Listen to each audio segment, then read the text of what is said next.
We're ready. Alrighty, welcome back to Flickers of Thought. Like us, follow us. We're just a couple of guys. We've about 30 years difference between us. We just talk about things that coming up on the news, different things that we see, and different things that's information. If you want to leave a comment, we'd like to hear comments. We'd like to, give you some feedback on your comments if you want to leave comments. So, first thing we're going to talk about today, the MLB is talking about this next year for 25 coming up with a new rule. It's called the golden at bat, and they're talking about it. And Yeah.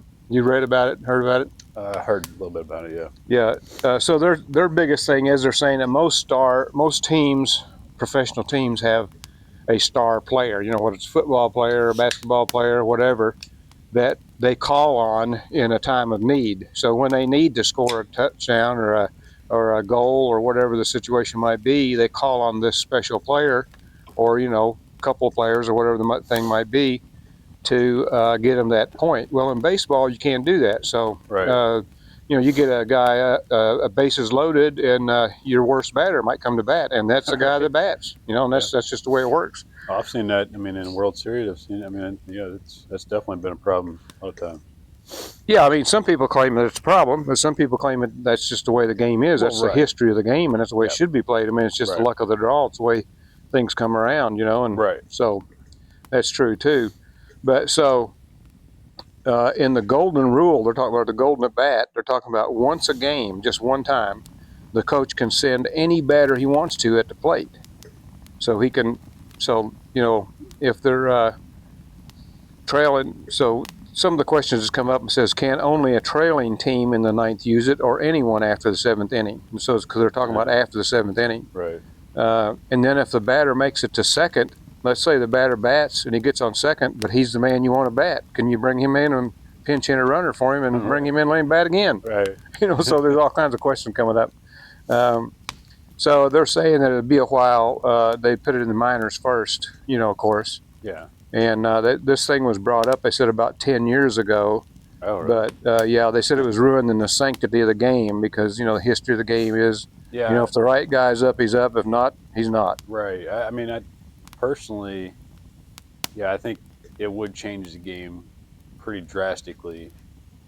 And I don't hate it, but I'm not sure that I love it either. That definitely something they need to hash out and kind of work on some different variables with, because I'm not really sure how you make it work without changing the game too much and also making it fair for everybody as well.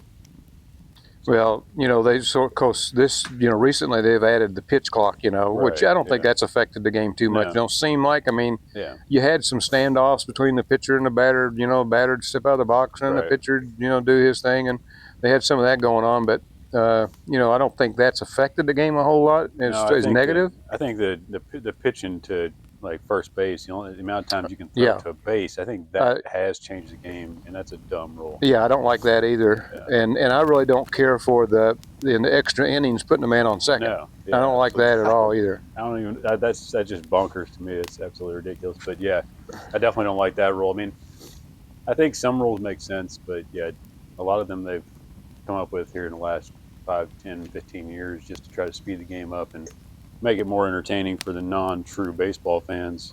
Right. Definitely.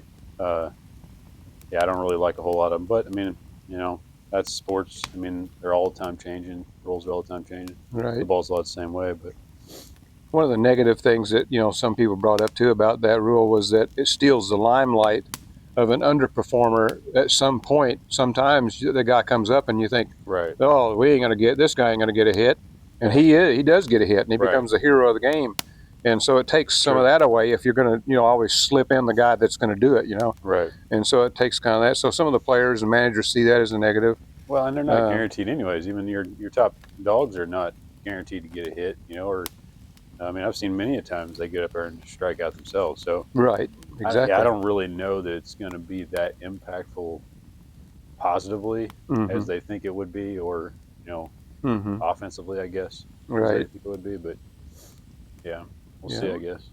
Yep. So they're saying that that those create memories when those, you know, underperformers or, you know, somebody does something extraordinarily like that, you know, that creates a memory that for the players and for the fans alike, you know, that it's, you know, something that they remember for a long time. Right. Absolutely. And that you're taking that away from them, you know, if you're always going to, you know, if it's going to be scripted almost, you know. Right. Okay. Yeah, I agree.